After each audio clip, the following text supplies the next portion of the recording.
इनको जातिवाद प्रमुखता से ख़त्म करना है। तो भाई अयोध्या में राम मंदिर के शिलान्यास में क्यों नहीं हमारे राष्ट्रपति को बुलाया, और वहाँ पर सिर्फ एक ब्राह्मण ही जो है क्या कहते हैं उसकी पूजा करा सकता है, और कोई जाति के लोग नहीं है क्या? भाई यादव नहीं करा सकता है, चमार नहीं करा सकता है, पासी नहीं करा सकता है, धरकार नहीं करा सकता है, तो क्या और लोगों को भी उसका अधिकार नहीं मिलना चाहिए? देखिए जातियां समाप्त होनी चाहिए। जातियों का क्या होगा जिनको आज तक तो प्रतिनिधित्व में भी नहीं मिला, उनके शिक्षा का क्या होगा? उनके दरवाजे तक आज तक शिक्षा नहीं पहुंच पाई, आज तक वो अपनी आर्थिक स्थितियों को नहीं सुधार। बड़े दुर्भाग्य की बात है, उत्तर प्रदेश के उप मुख्यमंत्री माननीय केशव प्रसाद जी ने अभी एक आंकड़ा दिया है, मौर्य जी ने ये आंकड़े दिए हैं, मुझे समझ में नहीं आता। साथियों नमस्कार, आप देख रहे हैं द बुद्धिस्ट टाइम्स टीवी में धीरेन्द्र कुमार। आज की इस खास कवरेज में आपका एक बार फिर से द बुद्धिस्ट टाइम्स टीवी स्वागत करता है। आपको बता दें अभी हाल ही में जातिवाद को लेकर के जिस प्रकार से गर्मा गर्मी बनी हुई है पूरे प्रदेश ही नहीं पूरे भारत में, एक और अभी जगत गुरु रामाभद्राचार्य की तरफ से डॉक्टर अंबेडकर को ये भी बोला गया है कि उन्हें संस्कृत नहीं आती थी, तो दूसरी तरफ उन्हें ये भी बोला गया है कि उन्होंने जो मनुस्मृति जलाया वो गलत जलाया, क्योंकि उनका मानना है कि वो संविधान जो भारत का संविधान है वो पहला प्रथम संविधान मनुस्मृति को मानते हैं।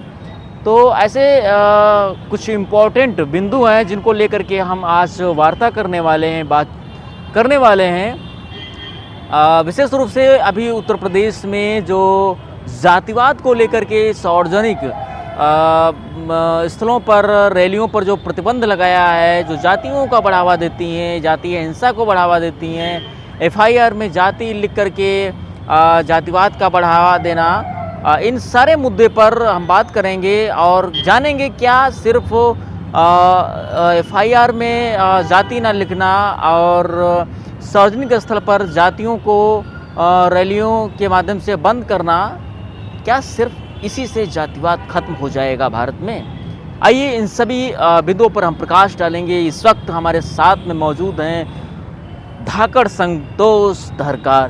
पहले तो मैं आपके चैनल को द बुद्धिस्ट टाइम को बहुत बहुत साधुवाद और बधाई देना चाहता हूँ कि आप जो है पूरे उत्तर प्रदेश में घूम घूम करके बाबा साहब, बुद्ध और उनके विचारों को मानने वाले लोगों की बातों को प्रमुखता तौर पर उठाते हैं।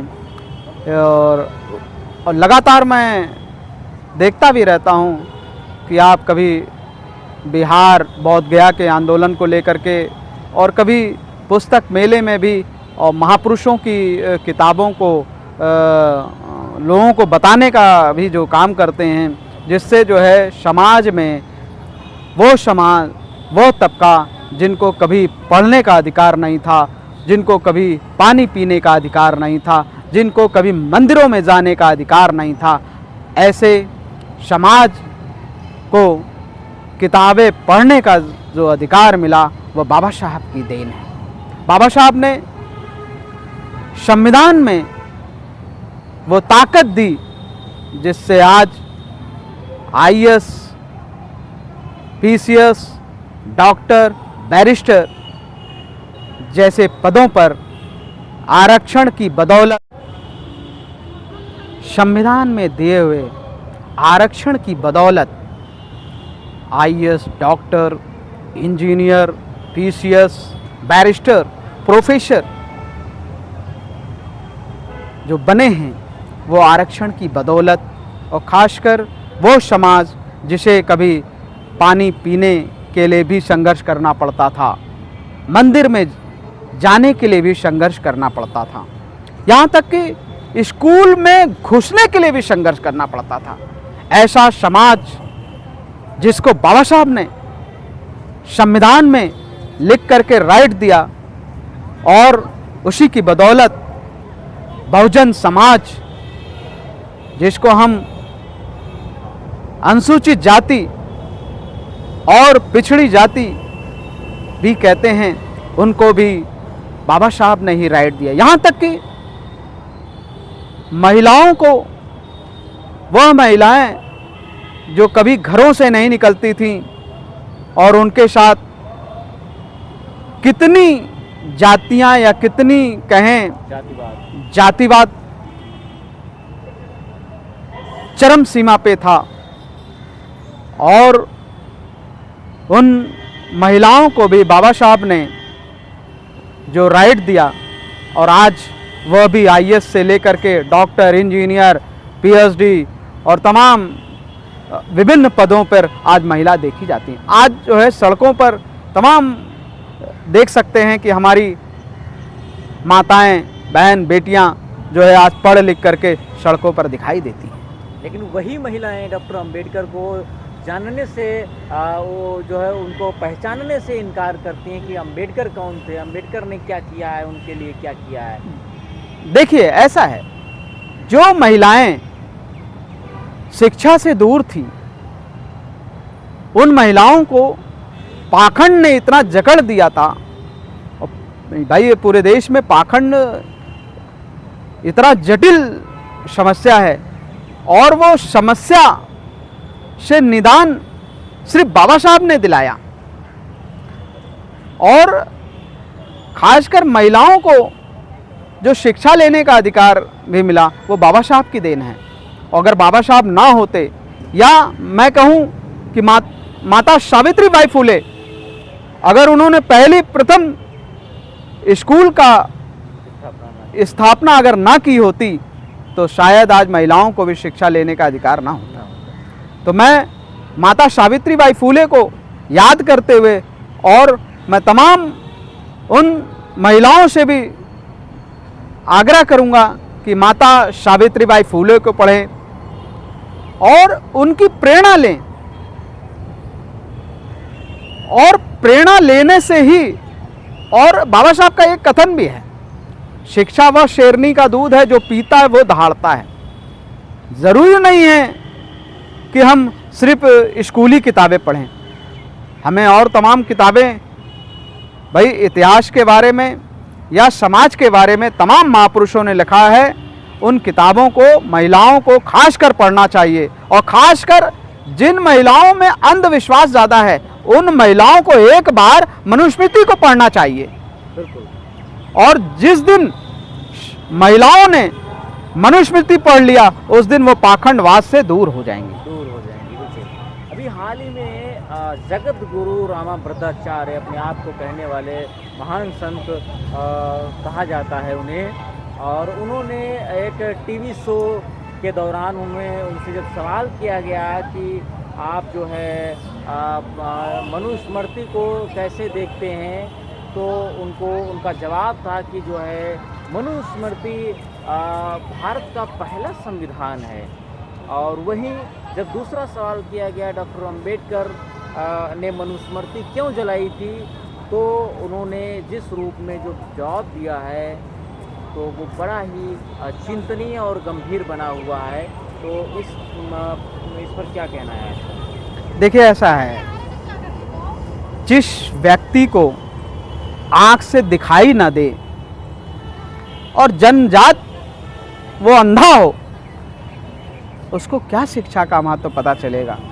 वो ये भी कहते हैं कि अंबेडकर को संस्कृत की भाषा नहीं आती। देखिए, बाबा साहब की बात करना और बाबा साहब के विषय पे चर्चा करना, ये उनके बस की बात नहीं है। और जहाँ तक कि बाबा साहब ने तो 7 सब्जेक्ट से डायरेक्टरेट की डिग्री प्राप्त की, और उनके पास कौन सी डिग्री है? जिसको दिखाई नहीं देता है, तो उनके पास क्या डिग्री है?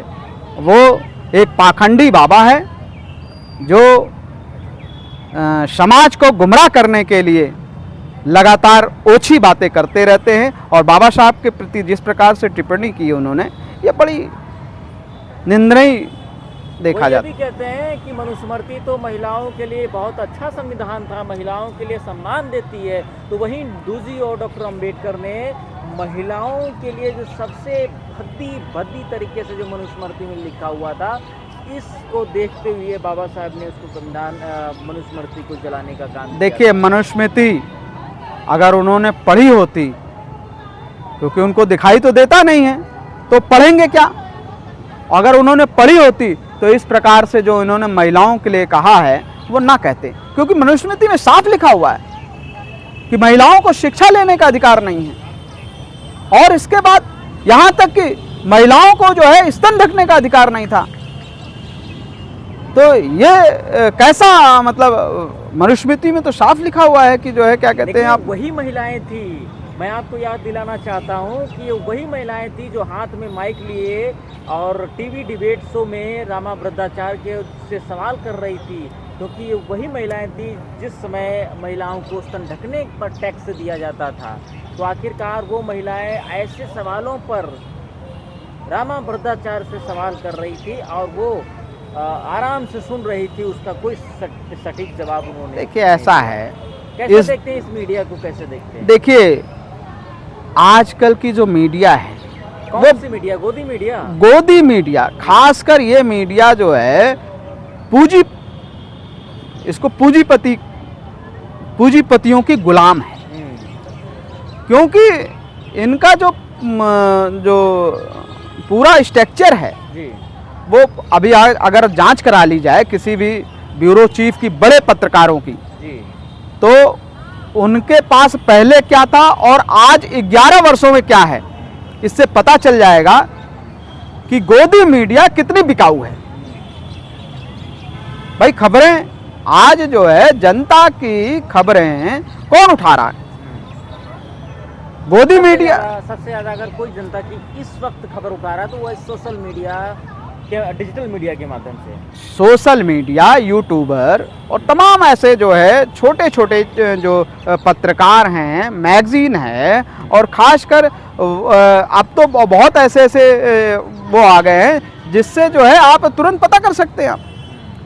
तो इसलिए जो है ये गोदी मीडिया पे विश्वास तो बिल्कुल हट गया। मैंने खुद ही जो है कम से कम 10 साल हो गया पेपर ही खरीदना मैंने बंद कर दिया। पब्लिक से क्या कहोगे, ये तो अंधी है, ये तो वही टीवी चैनल खोल करके बैठ जाते हैं। मैंने तो 3 साल से अपनी टीवी को ही रिचार्ज नहीं कराया। तो इनके लिए क्या कहेंगे जो देख रहे हैं? अब वो उसके लिए वो उनकी बुद्धि है। इसीलिए मैं कहूंगा कि पढ़ना बहुत जरूरी है।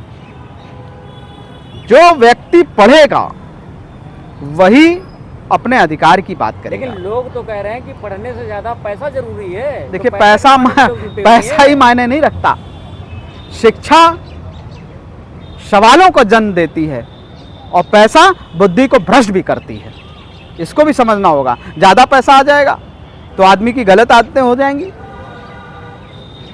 और अगर शिक्षा होगी तो वो अपने बुद्धि का प्रयोग करेगा। और ने जब गाड़ी ली 5,000 रुपये उस गाड़ी की किस्त बकाया थी, तो उनके देहांत के बाद उनकी पत्नी से जब पूछा गया कि ये किस्त माफ़ की जाए, तो उनकी पत्नी ने साफ कह दिया कि नहीं, इस किस्त को हम भरेंगे, और वो अपनी पेंशन से किस्त को भरती थी। तो ऐसे ऐसे लोग भी हैं जिनको पैसे की भूख नहीं है। बिल्कुल। डॉक्टर बाबा साहब अम्बेडकर इतने बड़े कानून पद पर रह करके भी लेकिन अपने बच्चों के लिए उन्होंने कुछ नहीं किया, कुछ नहीं बनाया, कोई संपत्ति, कोई जायदाद नहीं खड़ा की, और उनका मानना था कि पूरा देश हमारा बच्चा है, और वो अपने बच्चों की तरह ही देश को देखते थे। और इसीलिए बाबा साहब अम्बेडकर ने देश हित के लिए समता, मैत्री, भाईचारा को देखते हुए सभी को समान अधिकारों में अधिकार उनको देने का काम किया। हमारा चलते चलते आखिरी सवाल है सर, अभी हाल ही में इलाहाबाद हाई कोर्ट के द्वारा जो डिसीजन योगी सरकार को से ही जातिवाद खत्म हो जाएगा, चंद शब्दों में। भाई अगर इनको जातिवाद प्रमुखता से खत्म करना है तो भाई अयोध्या में राम मंदिर के शिलान्यास में क्यों नहीं हमारे राष्ट्रपति को बुलाया, और वहां पर सिर्फ एक ब्राह्मण ही जो है क्या कहते हैं उसकी पूजा करा सकता है, और कोई जाति के लोग नहीं है क्या? भाई यादव नहीं करा सकता है, चमार नहीं करा सकता है, पासी नहीं करा सकता है, धरकार नहीं करा सकता है, तो क्या और लोगों को भी उसका अधिकार नहीं मिलना चाहिए? तो जातियां कैसे समाप्त कर देंगे ये? और देखिए बड़े षड्यंत्र के साथ हो रहा है। नहीं, जातियां समाप्त होनी चाहिए या नहीं होनी चाहिए? देखिए जातियां समाप्त होनी चाहिए, ये मेरा, लेकिन उनको राइट तो दीजिए। उन जातियों का क्या होगा जिनको आज तक तो प्रतिनिधित्व में भी नहीं मिला? उनके शिक्षा का क्या होगा? उनके दरवाजे तक आज तक शिक्षा नहीं पहुंच पाई। आज तक वो अपनी आर्थिक स्थितियों को नहीं सुधार, उनके पास जमीनें नहीं है, उनके पास एक बिस्वा लोगों के पास जमीन नहीं है, ये समझ लीजिए। और बड़े दुर्भाग्य की बात है, उत्तर प्रदेश के उप मुख्यमंत्री माननीय केशव प्रसाद जी ने अभी एक आंकड़ा दिया है, मैं आपको उसके विषय में बताना चाहता हूं कि प्रदेश में धरकार, बाजपुर और बसोड़ ये जातियां 10,423 हैं पूरे उत्तर प्रदेश का, और जिसमें उन्होंने बाजपुरों की संख्या 413 बताई है। और क्या जनसंख्या सही है? नहीं सही है। और मैं सुनिए मेरी बात, बसोड़ की संख्या दिखाई 5,029 की संख्या उत्तर प्रदेश में 3981 दिखाया है। ये देखिए पेपर की कटिंग है, ये मेरा बयान नहीं है, ये उत्तर प्रदेश के उप मुख्यमंत्री माननीय केशव प्रसाद मौर्य जी का। और ये आंकड़े उनके पास कहां से आए? भाई मैं पूर्वांचल की अगर बात करूंगा, अभी मैंने हाल ही में जो है क्या कहते हैं जौनपुर लोकसभा की सीट पे बाबू सिंह कुशवाहा जी का मैंने समर्थन जब किया था, तो मैं कम से कम तीन विधानसभा में मैंने जो है क्या कहते हैं भ्रमण किया, जिसमें जो है क्या कहते हैं कई गांव छूट गए। अभी क्या चाहते हैं आप इन जातियों के लिए, क्या चाहते हैं? मैं इन जातियों की बात करना चाहता हूं कि इनकी आर्थिक स्थितियों को मजबूत करने की बात हो। कैसे आर्थिक स्थिति मजबूत होगी? भाई भागीदारी दे इनको। तो इनके लोग जाती है ये गांव में ग्रामीण स्तर पर अब जो है पलायन करके तमाम शहरों में जा रहा है, वो रोजगार की तलाश में इतर होकर के जा रहा है वो। और लेकिन बड़े दुर्भाग्य की बात है कि ये समाज संख्या में पूरे उत्तर प्रदेश में प्रत्येक विधानसभा में 5,000 से लेकर के 6,000 और कहीं जो है 10,000 भी संख्या है। और इसके बाद मिर्ज़ापुर, इलाहाबाद, बनारस, प्रतापगढ़, जौनपुर, रायबरेली, बस्ती, फैजाबाद, अंबेडकर नगर, यहाँ पे इनकी संख्या सबसे ज़्यादा है। गोरखपुर भी है उसमें, गोरखपुर में भी बांसगांव जो क्षेत्र है उस क्षेत्र में भी इनकी संख्या सबसे ज़्यादा है। लेकिन पता नहीं कहाँ से ये उप मुख्यमंत्री केशव प्रसाद मौर्य जी ने ये आंकड़े दिए हैं, मुझे समझ में नहीं आता।